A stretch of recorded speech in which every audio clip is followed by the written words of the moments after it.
The diet game.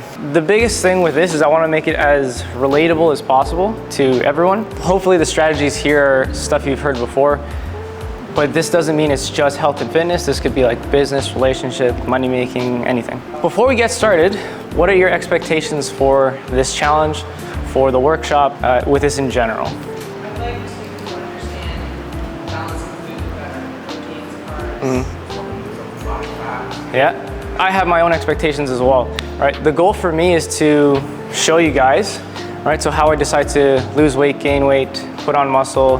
The other thing is, I want to be able to show you guys, because I think half of you may know, back in June, second week of June, I had a procedure. I had a surgery in the abdomen. And so my goal is to show you guys how I come back to full recovery and even past that, right? So the goal is November 3rd. I have a half marathon. The goal is to do the best I can on that one. The first thing we have to know is where you are. When it comes to goal setting, why is knowing where you are very important? It's your starting point. Yes. It's just self-reflection. Yeah. So knowing where you are, yes, it is your starting point. It shows you where you are with respect to your goals. It gives you a reference point. It tells you kind of how far you are, how long it may take, what you have to do. But knowing where you are, in my opinion, this is the most important one. It shows you where your failures are. So it shows you pretty much how you can plan for whenever those failures tend to arise. So a very common one is snacking late at night, right? Once the kids are in bed and I'm finally able just to relax, what do you do, right? So the goal is to plan for moments like those. Now, knowing where you are has a confidence scale to it. So on this scale from a 1 to 5, 1 is not so confident, a 5 is very, very confident. If I were to ask you guys to all just get up, leave, for those 12 weeks you're on your own, how confident are you guys that you can hit your goal within those 12 weeks? On a scale of 1 to 5. 1, 3, on your own, completely on your own. Without the meal plan that I gave you guys. So not the challenge. Not the challenge, just on your own. I guess. Okay, cool. So what we have to know is if you're a 1 or a 2, close to the not at all side, we have to know that it's gonna take a bit more time. Why? We're probably a bit more nervous. We're a bit unsure as to how to go about things. This makes us hesitant. And so it's just a slow process. We're afraid to go through those failures because we don't know where they are half the time. If you're a 4 or 5, you're pretty confident, right? You're more excited, you're ready to go, there's not a lot of hesitation, you just kind of like go straight into it. The goal though is even if you are a 1 or a 2, you can get to a 5. It just depends on how much work you want to put into it. Now, when it says more time or less time, it could be the same amount of time for 2 people. So within this 12 weeks, we can have, one person who's done it 4 times, 5 times, and yeah, 12 weeks is not a long time. It's pretty quick, and they can just do it like that. For me, 12 weeks is not really a long time when it comes to like health and fitness goals. To me, it goes by in 2 seconds. So for me, I would consider myself maybe not a 5, but like 4.8, but very, very confident, right? I can just go into it right away.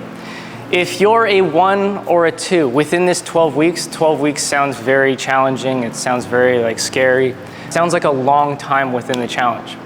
But again, that's because we're still a little bit unsure as to what to do moving forward. All right, so the whole goal today is to learn how to develop plans, knowing where you are with respect to your goal and how the plan you've created makes sense for the goal. Before we go deeper, we have to know why we want to do what we want to do. What I've found is too many people focus too much on the how to do things. So if I ask you guys, how do you lose weight? What do you do? Calorie deficit. Calorie deficit, what else? Work out. Pretty much. You have to eat less and you have to do more. If you want to make money, generally speaking, how do you do it? More income, less spending, all right? Now, if you want to gain muscle mass, right, what do you have to do? Lift weights, yeah? What else? Eat, what else? Sleep, what else?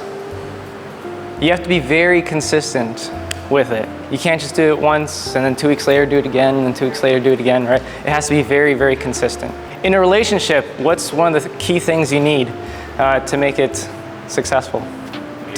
Yes, there we go. That's what I was waiting for. Oh, not gonna lie, I got scared there for a second. Patience.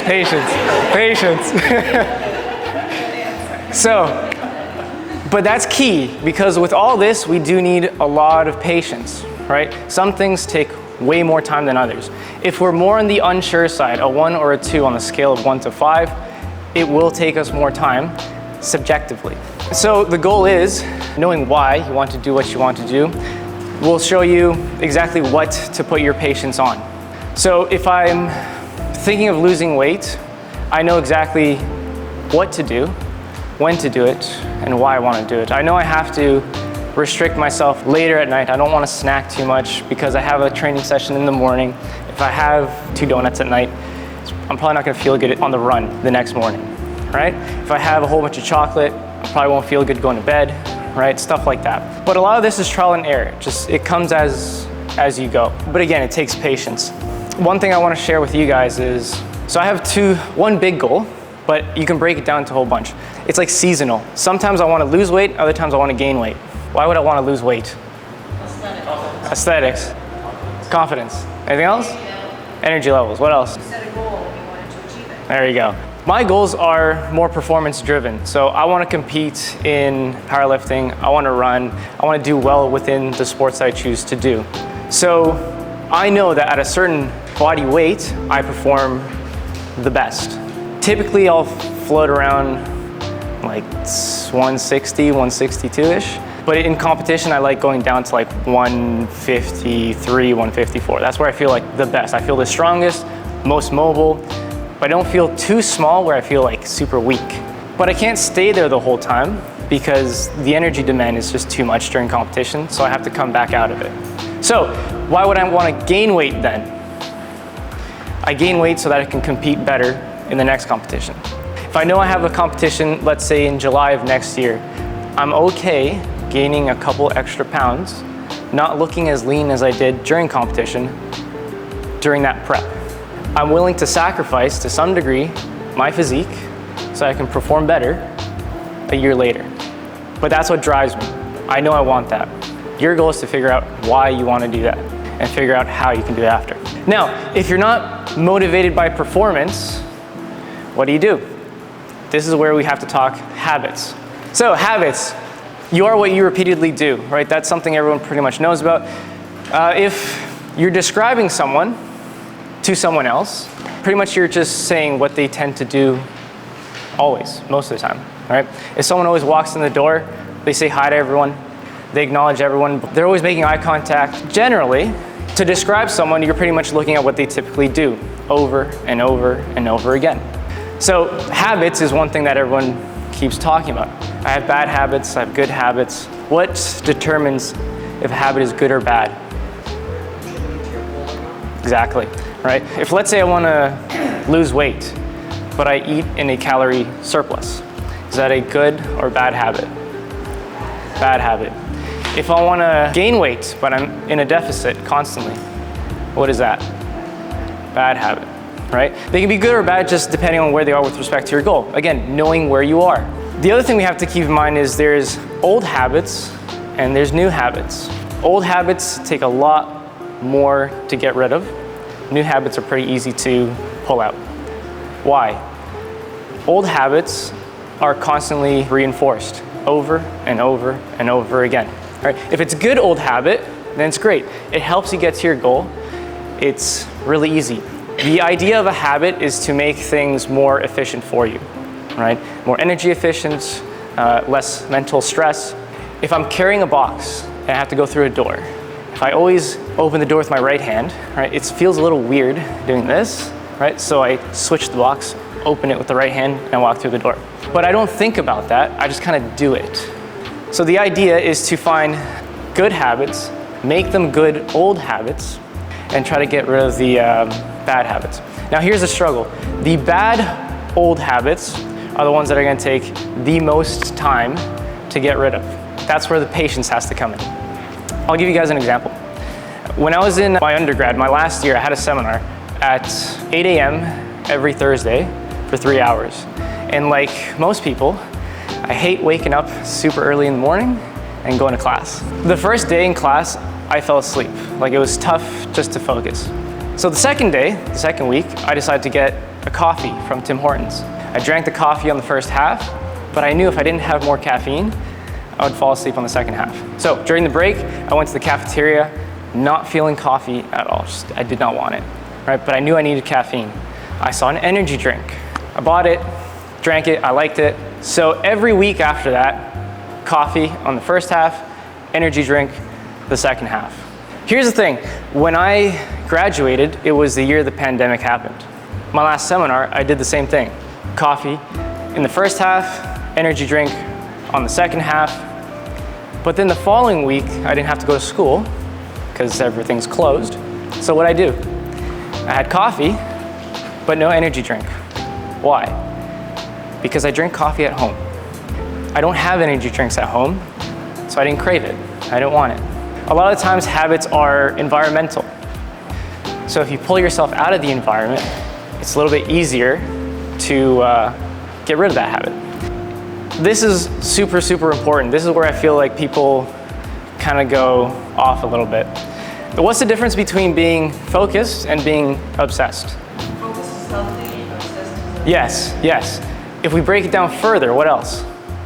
Focus would appreciate progress, but Yeah. obsessed would be like only perfect result, and that's not healthy. Yeah. What else? I think some of it's around adaptability, that you can be focused and lose focus, understand why, and then make it the next choice. Yes. Versus feeling that you are beating yourself up for falling off track. It Yes. speaks to the perfectionism component. So I like to think of it as adaptability and flexibility and Yes. kindness to yourself. So that is a good point. There we added another variable, like another dimension. I saw it as focused and obsessed as two separate things. If we add time to it, a time frame, then we start to think adaptability, flexibility, and all that, right? We have to keep in mind that we will go up and down in terms of our performance, right? If we've ever competed, there's that general rule of thirds during a prep, where a third of your training feels amazing, a third of it feels okay, and another third feels horrible. And there's no way to really go around it. It's gonna go like that no matter what. Let's put this into weight loss terms. You could have the perfect diet. It doesn't matter what you do. Your body weight will fluctuate no matter what. Some, it's harder to figure out why. Others, maybe you had a snack later at night. But sometimes if you have a perfect diet, you still fluctuate a lot, right? It just depends on a whole bunch of things. The way I see I just gave away the answer. The way I see obsessed and focused is whether or not you have structure to it. If you are obsessed, you're looking at a target, you're looking at a goal, but there's no structure to your plan to get to that goal. If you're focused, you have a plan, very, very well structured, very well put together. That's what we need to do. In seasons of change, you can consider the 12-week challenge a season of change, right? What that means is you're actively putting energy into changing behavior.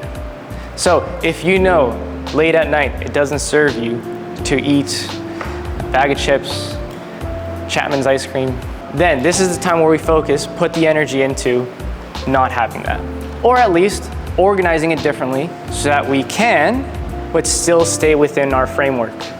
What people usually describe diets to me as the mental side is toxic, right? You're constantly thinking about food, right? You're at your desk, you're trying to focus in a meeting, but you're hungry, and you can only think of, when I get home, I don't have anything prepped, what am I gonna eat?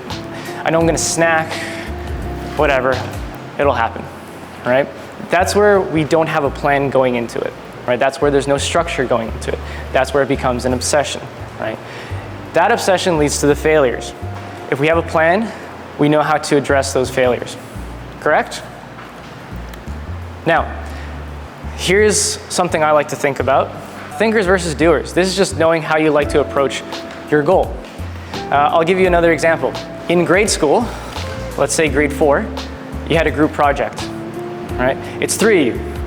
One person takes control and says, all right, I'm gonna put it together. I'm gonna have you do this, I'm gonna have you do this. At the end of the day, we're gonna come together, make the presentation. One of the other persons does it really well, does exactly what is asked, but nothing more. Still did a good job. The third person does nothing. Puts their name on the sheet, stands there during the presentation, and still gets the grade. Here's the thing, none of you guys are that third person, right? None of you guys are the people who just put the name down and then sit in the back. Why? Because you guys are here. You're at least taking the step forward. What we have to figure out is whether you're a thinker or a doer, right? The first person, the one who organizes the group, who puts things together, more of a thinker, right? They don't want to wait for a solution to come. They will happily go out there and find it on their own. Me personally, in health and fitness, I'm more of a thinker, 100%. I know what I'm doing, I'm comfortable with it, I like the autonomy of it, I like playing around with variables. If you give me a plan, it's very rigid. I do not enjoy my time training, I do not enjoy the plan, because I have no autonomy. I can't really do exactly what I want to do. So that's me. Anna, we can consider her as a doer. Why? Because for her bodybuilding shows, she follows a plan to the T, does not deviate. Now, why does she do that? Because it provides her with the confidence that she will get to her goal. But both of these are personal preference. She has the ability to rearrange things. She just doesn't want to have to go through all the struggle of doing it, right? So she'd rather follow the plan, right? It provides her with the comfort, the confidence to move forward. I don't like that. One caveat. This will change from like field to field to field. Ask me stuff about finances, I know nothing, right? So I'm not a thinker when it comes to finances. I'll talk to my advisor, they tell me what to do, and then that's it. Now, why is goal setting very important for nutrition, health, and fitness? Gives you drive. Gives you drive, yep. Anything else? You don't have a goal, you don't even know what you're working toward. Yeah, That motivation. gives you a target, for sure. Is there why? It gives you a reason why, right? There's a whole bunch of reasons why goal setting is important. This is a list of one of the most common ones. But the 2 that I really want to emphasize are number 1 and 8. It has to be compatible with your life, your lifestyle. Me personally, it's very hard for me to find time to sit and like really enjoy. And for most of you guys, it's the same thing. But at the same time, I like my flexibility. So I don't mind going out, having, an already prepped meal that wasn't really in the plan, but still follows the framework of the plan. I like that freedom of doing that. Others, no, we like to stick to the plan, so we will put time aside to follow it, to prep for it step by step. But that depends on your lifestyle. The next one is self-mastery. This is, for me, the most important one, because this ensures that you will make progress over and over and over for the rest of your life. Number 1, outcome goals. What is an outcome goal? Something that you measure. What else? The results. That's the big one. It's very results driven. So what we can say, it's very external. If we look at, let's say, a sprinter, they're thinking of racing at the end of the year, they want to win the race. They can do whatever they can to make sure they win that race, but they have no control over any of the other participants. So it doesn't matter what you do. You could do your best and still lose. Or you could do your best and win. But we only have control over our own skills, abilities, and stuff we can do. We have no control over their training, over their performance. That's the only downside with outcome goals. So again, very results focused, lose 20 pounds in 10 weeks, I want to win a race, so on and so forth. Downsides, you don't have control over everyone else or anything else. But what we have to keep in mind is we need to make these SMART goals. SMART just basically means it has to be specific to you, the target. It has to be measurable, as we said, achievable for sure. It has to be relevant or realistic, and it has to be time bound, meaning we need to make sure we're held accountable for it. Now, the next one is process goals. A process goal is what? I would say it Yes, yes. So, process goal, you have now 2 layers. You have your outcome, which is the end result. Layer underneath is the process, the stuff that helps you get to that outcome goal. So if I want to lose weight, what are the steps I need to take to lose weight? Commit to the diet 7 days a week. Go to the gym 3 to 4 days a week. I do that for 12 weeks, I hit my goal. Now this is a question that actually I got asked yesterday. If, let's say, my goal is to lose 25 pounds in 12 weeks, I do all the steps necessary, and I get to 24 pounds at the end of that week. Is that a failure? No, why not? 96%. You're so close, all right? You're so close. Just keep going. Yes? Because of your process. Yes. You demonstrated you know the process. Exactly. So now that you know the steps, you can just keep going. Okay, you didn't do it in 12 weeks, you'll probably get there in 13. But that's the process goal. It tells you what to do in order to get to that goal. So work out 5 days a week, so on and so forth. This is, for me, the most important. This is where I spend most of my time in the mastery goals. On this one, yes, I'm driven by an outcome. Yes, I have all the steps to get to where I want to be, but it doesn't really matter what everyone else does. If I go into a race, 100 meters, and my goal isn't, yes, it's to win the race, but my goal is also to make sure my technique is on point, make sure I'm performing better than my last race. If I win, if I don't, I'm happy because I did a lot better, I've improved. Why do people run marathons? Why do people do triathlons? No, but that's a good point. 99.8% of people know they won't win a marathon. I know I'm not going to win the half marathon in November. So why am I doing it? Exactly. Yes, I want to know I can do it. I want to do better than I did last time, right? It's the whole idea of mastering a skill, mastering myself, getting better over and over and over. So that's what this is. You're looking more at the skill required to get to where you want to be. So if we think diet, how efficient is my training? How efficient is my meal prep? Do I need to put a bit more time into prepping meals so I can enjoy them flavor-wise more? The whole idea is just to develop the skills necessary to get to where you want to be, and then continuously improving on those skills.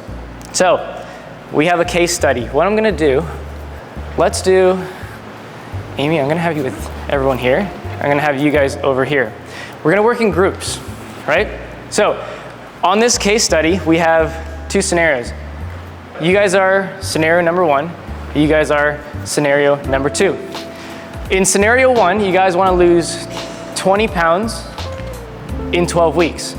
You're a 35-year-old office worker with a very sedentary lifestyle. That's your outcome goal. Lose 20 pounds in 12 weeks. What are your process goals? What are your mastery goals?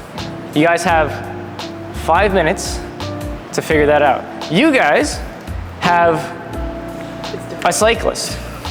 This cyclist, their outcome goal is they want to win the next race, the next regional race. What are their process goals? What are the mastery goals? I have a couple other questions, but I'll ask you guys that after. So 5 minutes, split, talk amongst yourselves, and then we'll see what we come up with. All right, so let's start with you guys. What's your process goals for the cyclist? Go ahead. Like, what am I gonna eat? When am I gonna eat? When am I gonna sleep? Like, what do I want to do for the week? Like goals of distance, time. Yeah. Am I gonna hill climb? All the things. Lots of Nice. goals in there. So, Checklists, logging, tracking. yeah, I like that. Again, you guys know I'm very performance driven, so with that is a lot of data. Yeah.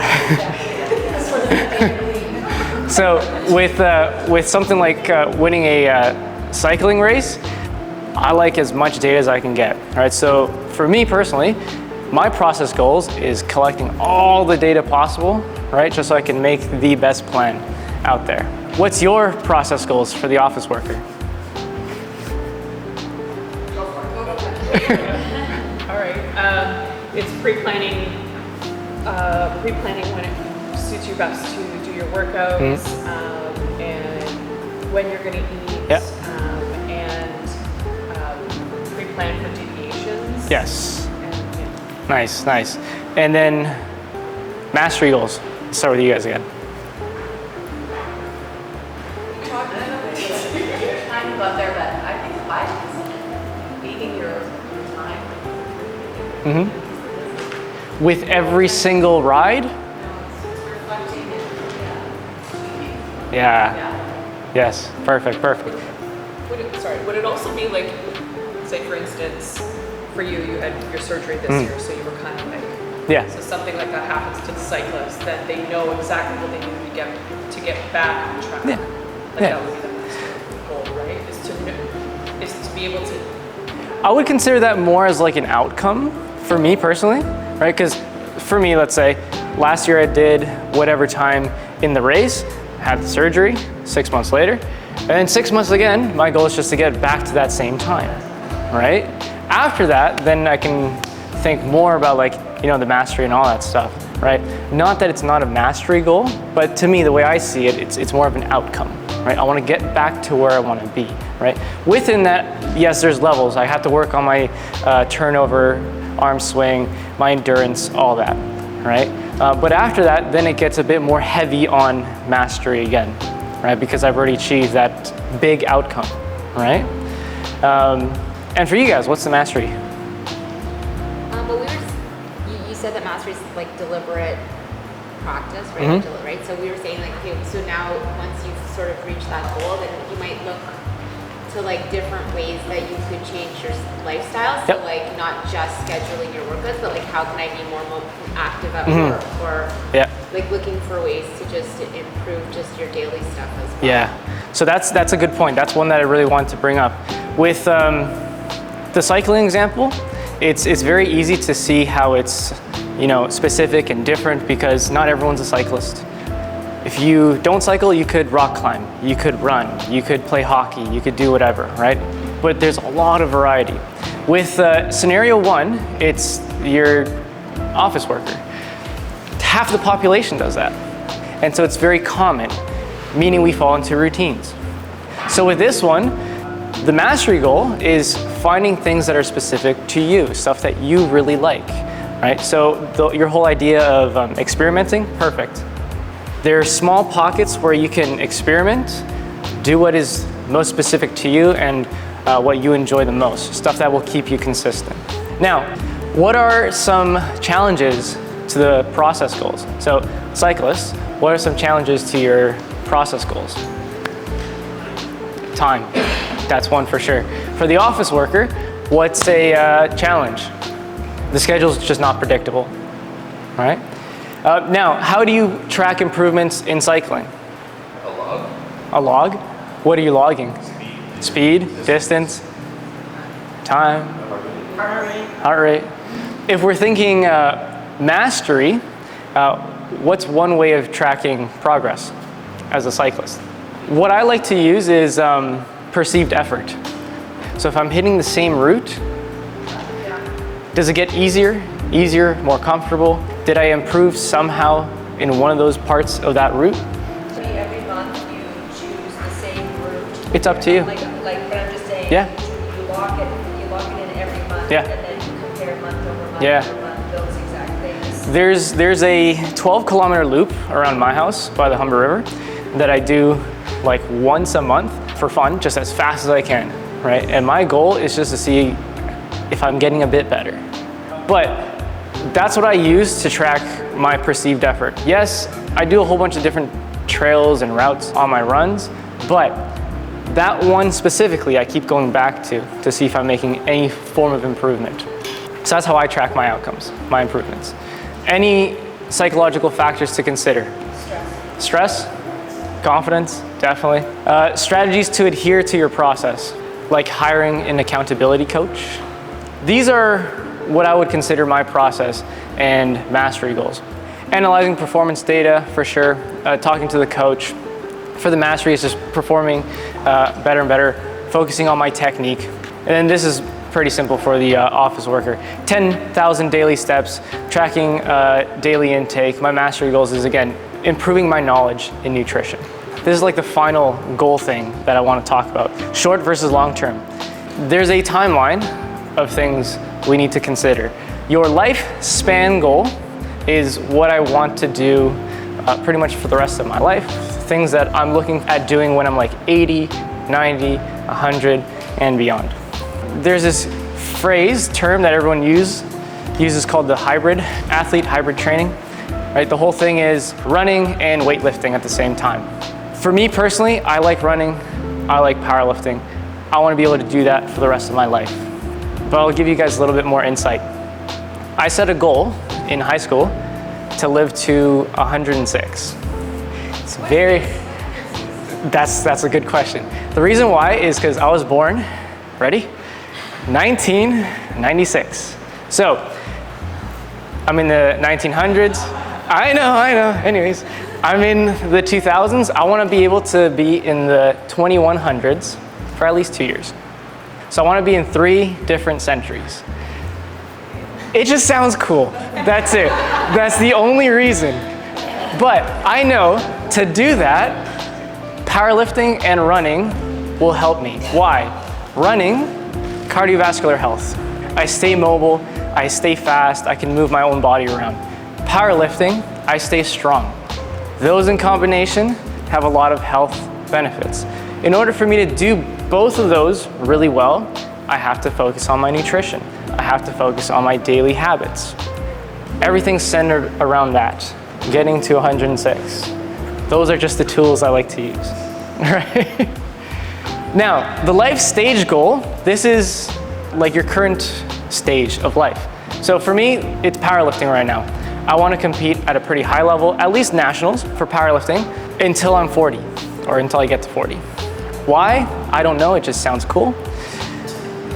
That's really it, right? But I want to do that until I hit 40. I'm 28 right now. So with that, that's all I'm focusing on, getting as strong as I can, getting very efficient with my technique over and over and over again. After that, once I turn 40, 41, I have it in my head that I'm going to start taking endurance sports more serious. All right, so that's like triathlons, full marathons, maybe Ironmans and 100-mile races and stuff. But that's later. I'm not really worried about my performance in those right now. Right? My goal is to powerlift. But then we have the low-hanging fruit. So currently, right now, my goal is powerlifting. The low-hanging fruit are all the races I choose to do. The outcome does not bother me. I'm doing those just for the fun of it. So tomorrow, at the Terry Fox, where I'm gonna see everyone, right? I'm just doing that for fun. I'm not trying to beat my own record. Maybe I could, but it's gonna be more of like an in-game decision. I do it just because I enjoy it. But my #1 goal right now is powerlifting. Once I hit 40, it's gonna switch. Powerlifting is gonna be the low-hanging fruit. As long as I can still lift, I'm happy. Again, all of this has to feed into your lifespan goal.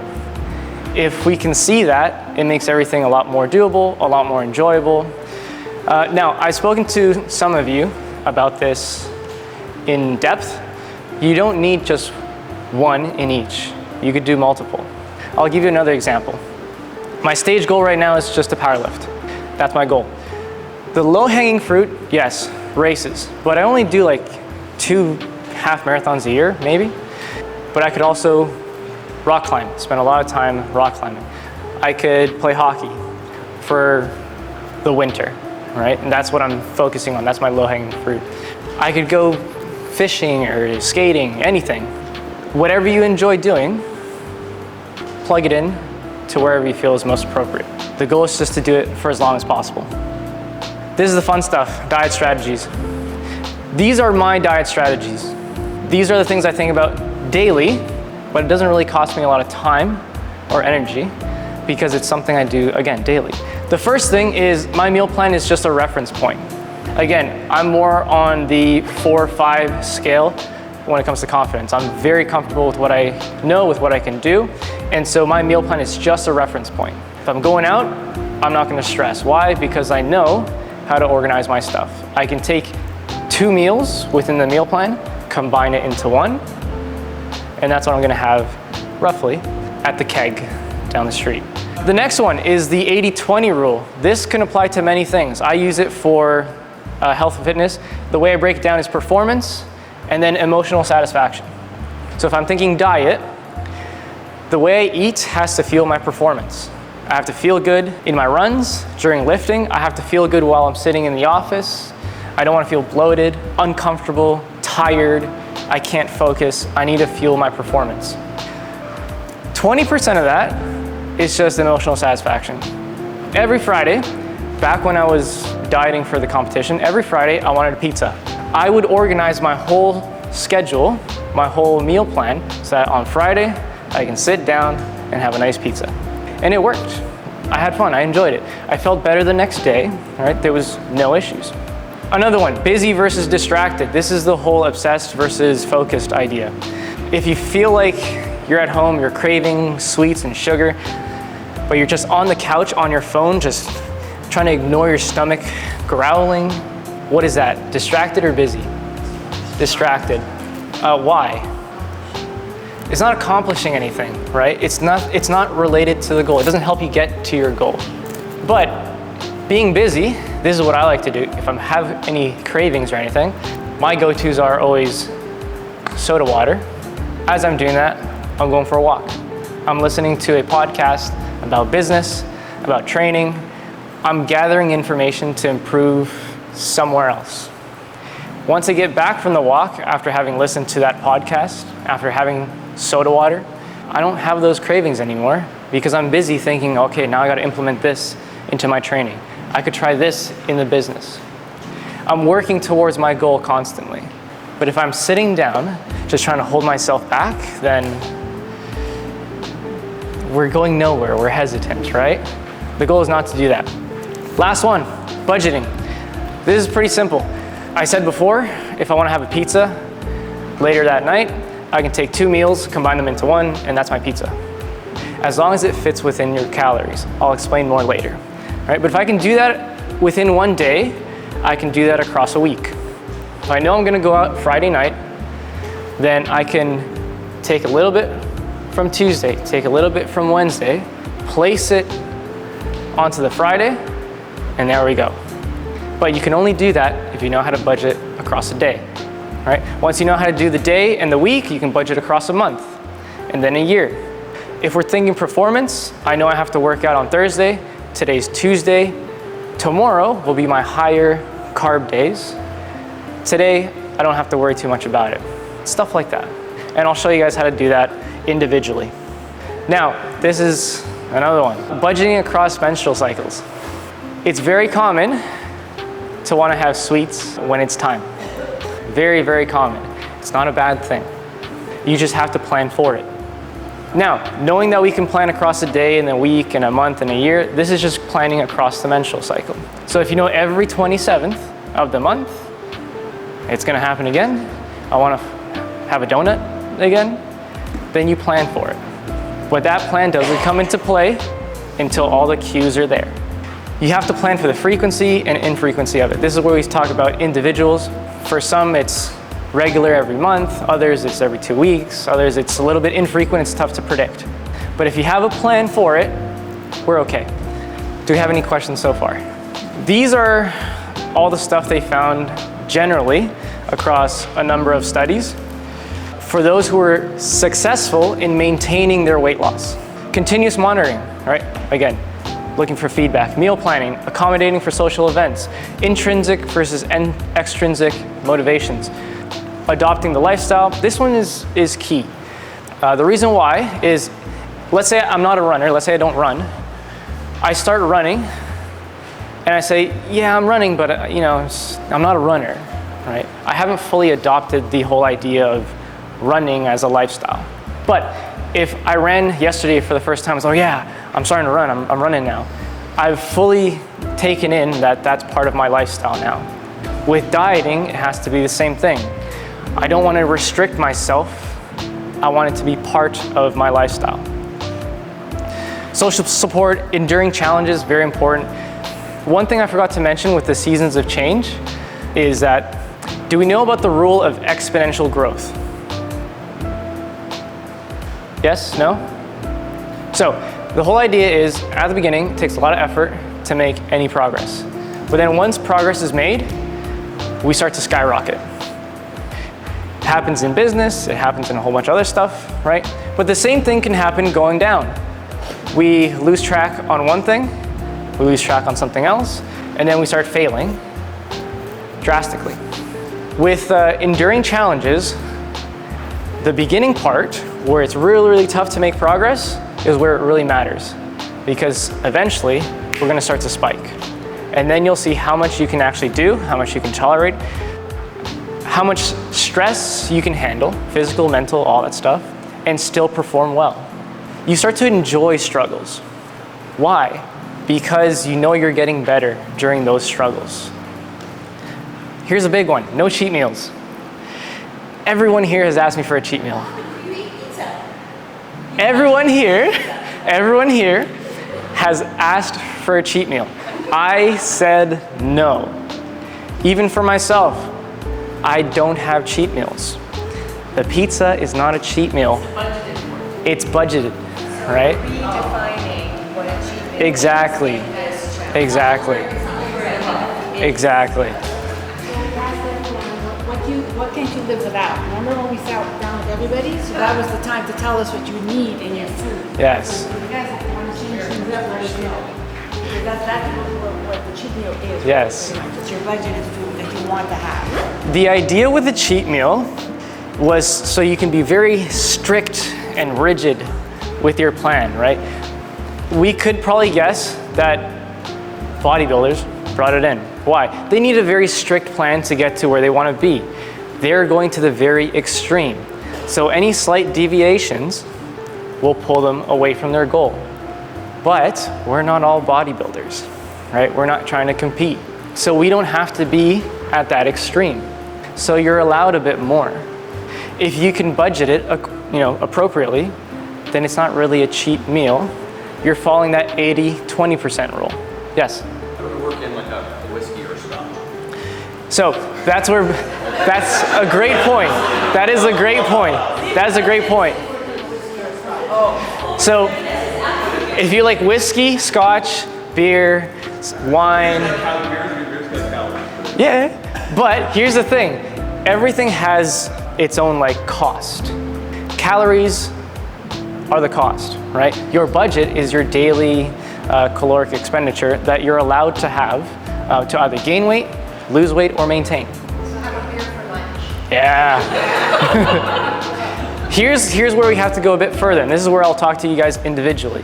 If you want beer, if you want a scotch, if it fits in the plan because you've substituted it out of something else, then okay. But then we also have to think, how am I gonna feel tomorrow? Do I have a training session tomorrow? Do I have an event I have to go to tomorrow? Is that pulling me away from my goal? If I'm okay with it, great, enjoy. If not, if I'd rather perform better tomorrow, then no. That's where habits become very important. Do you have a question? I have a question around, I see that you've got grams, you've got calories Yes. in that plan, but they're not equal calories. Yes. So in my brain, from past experience, and I'm not a scotch drinker, but I appreciate the question. For me, it might be baking, because I love the kitchen in that way. But it shouldn't replace a protein, it should replace a carb. So is that an individual conversation to understand? That would be more what- individual for sure, but I'll give you a little bit of context. So on the plan, I have it somewhere here. On the plan, it kind of looks like this. Here, you have your calories, your caloric intake. The highlighted ones are just your reference point. Anything underneath are the substitutes you can have. But everything underneath is around the same calories as the reference point. That to me is the most important because that is your energy intake. That's the gas in the car.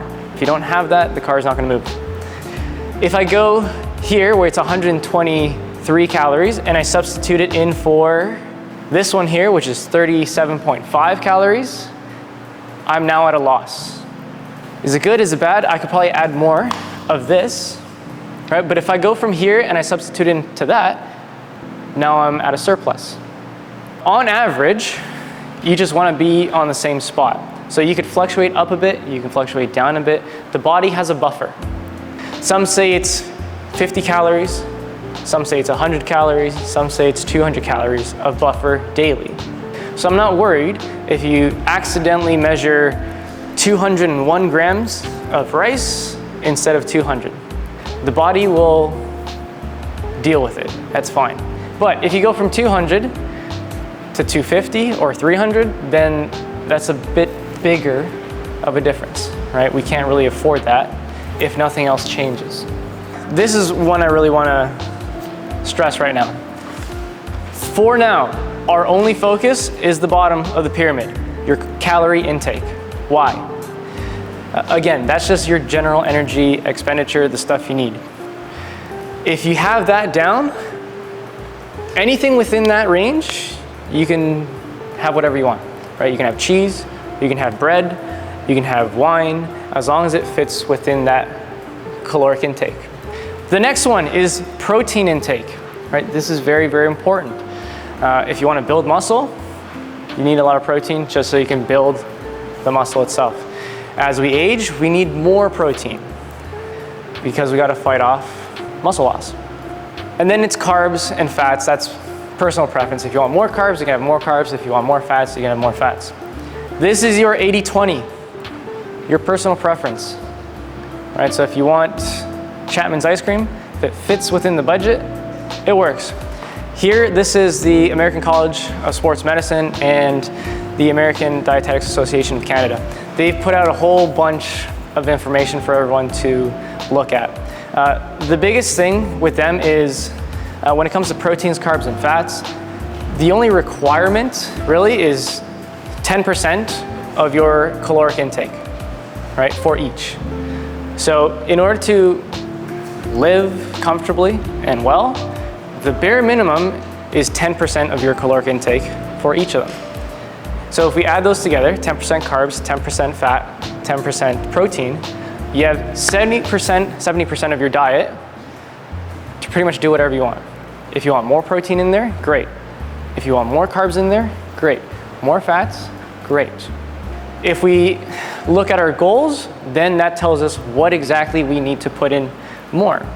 So if I want to power lift, I need to build muscle, I need to maintain my muscle, but I need energy to lift powerfully.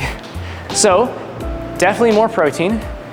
Me personally, I perform better on carbs. So I'm going to reduce the fat and increase the carbs as much as I can. I would do the same thing for endurance running. I perform better on carbs. So load up that 70% with carbs. But your goal will tell you exactly what to do. So that means that as long as you're staying within your caloric intake number, Yep. it doesn't matter what the combination of protein, carb, and fat is. as Not long as really. You're hitting the 10%. If you hit your minimum requirement, yeah, then we're okay. One thing with aging, protein and aging, people say as you age, you need to have more protein. Yes and no. You need to have roughly 1 gram of protein per kilogram of body weight, roughly. That's just rounding it off to make it simple. But as you age, your caloric intake goes down, right? So instead of being 2,000, now we're at 1,500. But if we have, let's say we're a 70 kg male, age 70, we need 70 grams of protein. At 2,000 calories, we have that much to play with. At 1,500 calories, we have that much to play with. You still need to hit that minimum requirement of protein. That's why it's so important. Right? So it's not so much a percentage of your caloric intake, so it's not 10% all the time. It's specific to lean muscle mass, really. And then if you have any more questions about that, we can talk a bit later. Body composition. The general rule is wherever you perform the best, that's where you should probably be. So if you're a cyclist, if you're a runner, if you're a powerlifter, or just the general population, with whatever you do, the body weight that you perform the best in, that's where you should be.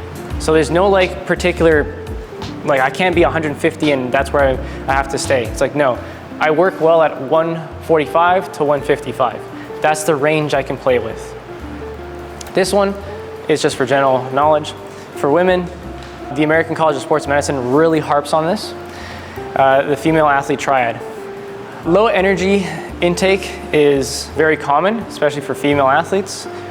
Most of the competitions that they do are very body weight specific, ballet, gymnastics. You need to be at a certain weight to have that visual appeal. And you get scored on that as well. So that is a risk we're taking there. Osteoporosis is another one, because if you have low energy intake, it's possible to have low bone mineral density.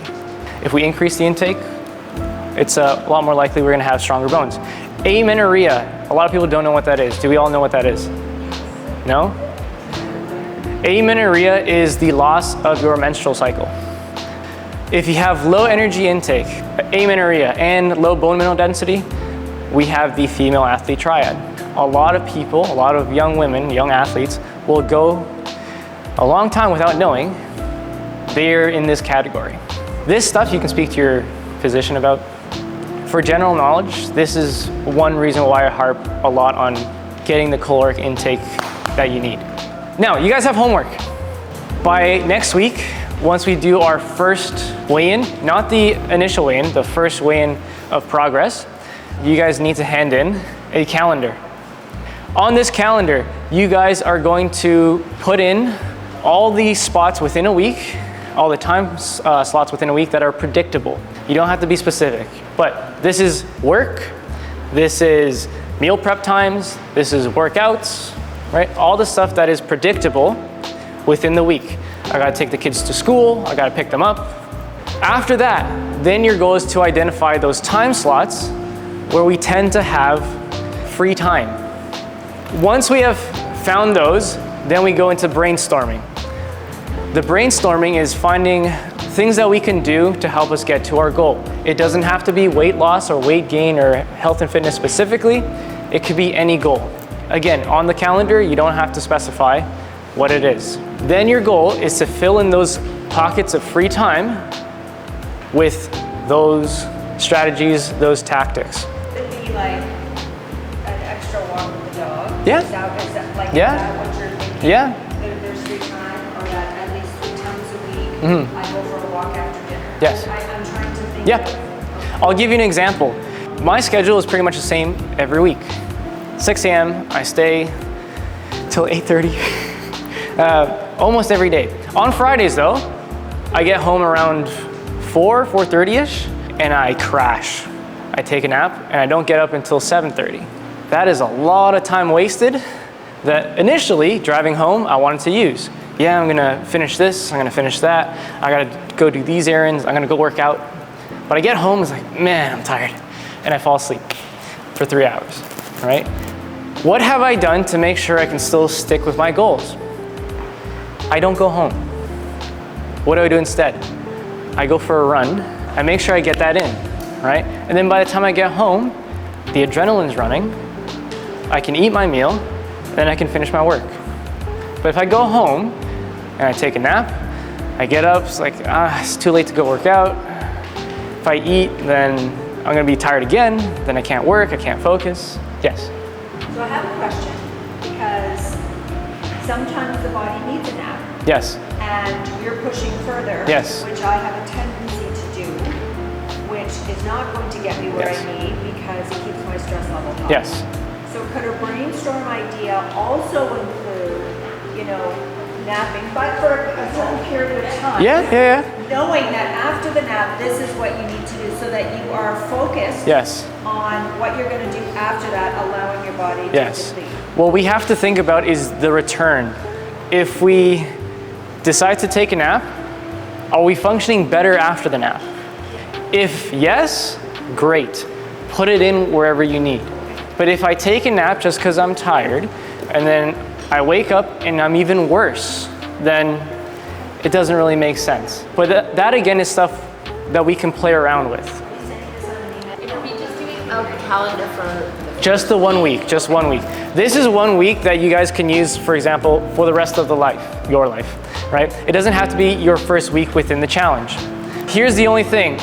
When we plug in these strategies, these tactics, let's use the 80-20% rule.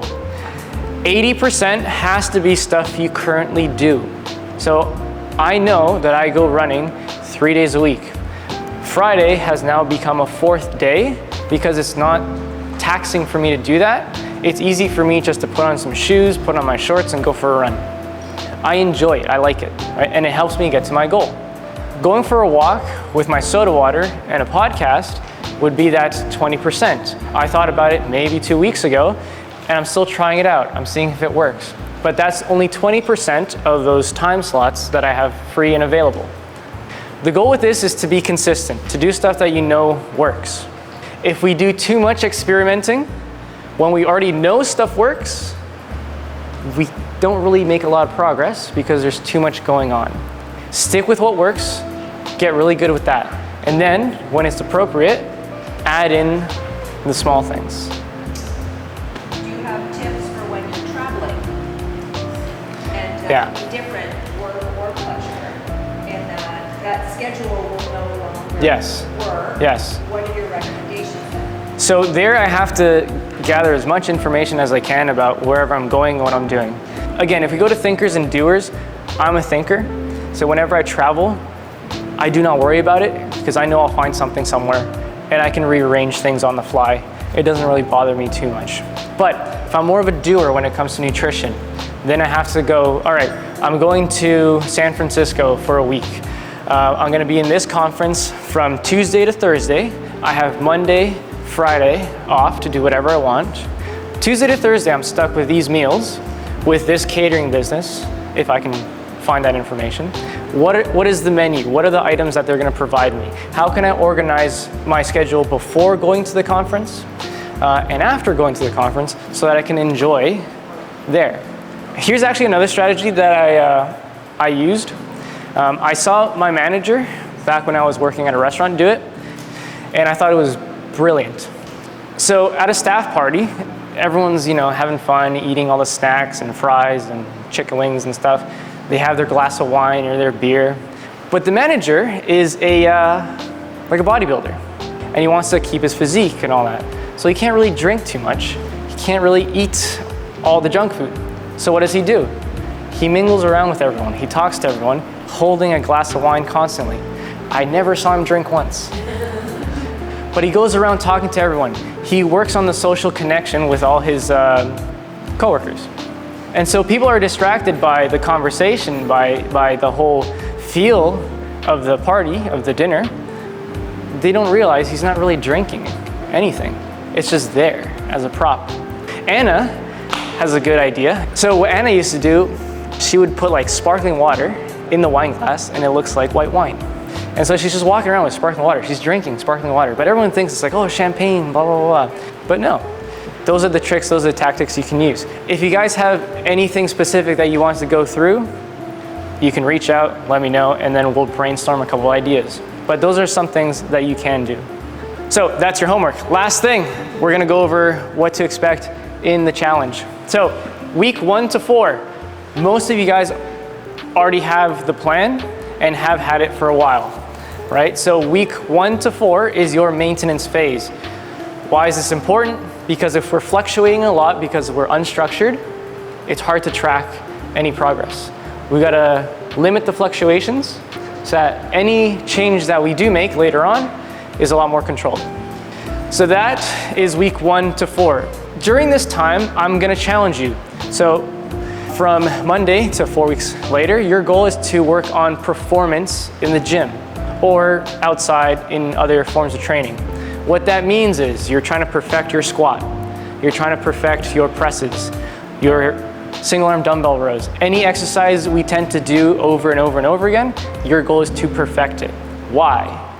If you can perfect your technique, you can move more efficiently, you can move more weight, build more muscle, And then it requires more energy to maintain that muscle, meaning you can eat more later. That's the goal. Weeks 5 to 8, performance optimization. This is where we're gonna start to focus from a nutritional standpoint on the things that work. This is where we get to experiment a little bit. If, you know, every Friday night I'm going out with the friends, we go to, what's it called, King's Arms, every Friday, then the goal is to plan out the whole week so that I can enjoy my time there. This is stuff that I'm thinking about that I'm probably gonna do for months and years, and just over and over and over again. This is part of my lifestyle. The goal is to try to throw new strategies in there. So that's that 20% of fun that you've created. Weeks 9 to 12, this is where we start to pinpoint which ones work and which ones don't work. The ones that don't work, we're gonna try to figure out why, and we're gonna try to see if we can restructure it so it does work. The ones that do work, we're gonna add more of it if it's appropriate, and we're gonna try to reinforce it as much as we can. After that, we have skill testing. This is the reverse, right? So within the first 2 weeks of the reverse, we're gonna help you out. We're gonna tell you how much to reintroduce into the diet, when you can reintroduce it, what skills worked within the challenge that you can continue to take in. And then after that, you have 2 weeks unassisted. This is during the Christmas break. Christmas break is a long period of time. 2 weeks of festivities and pies and gravy. Your goal is to enjoy. Have fun with friends, family, eating, but try to implement all these. If you can do it during the Christmas break, you can do it for the rest of the year. Once we come back from the Christmas break, we're gonna see where we are. We're gonna see how much we've changed. If we've changed a little bit, like within the range that we've decided is appropriate, for some it may be different. For some it's like 2 pounds up, 2 pounds down. For others it may be 5 pounds up, 5 pounds down. It's different from person to person. If we're within that range, perfect. Keep going, enjoy life.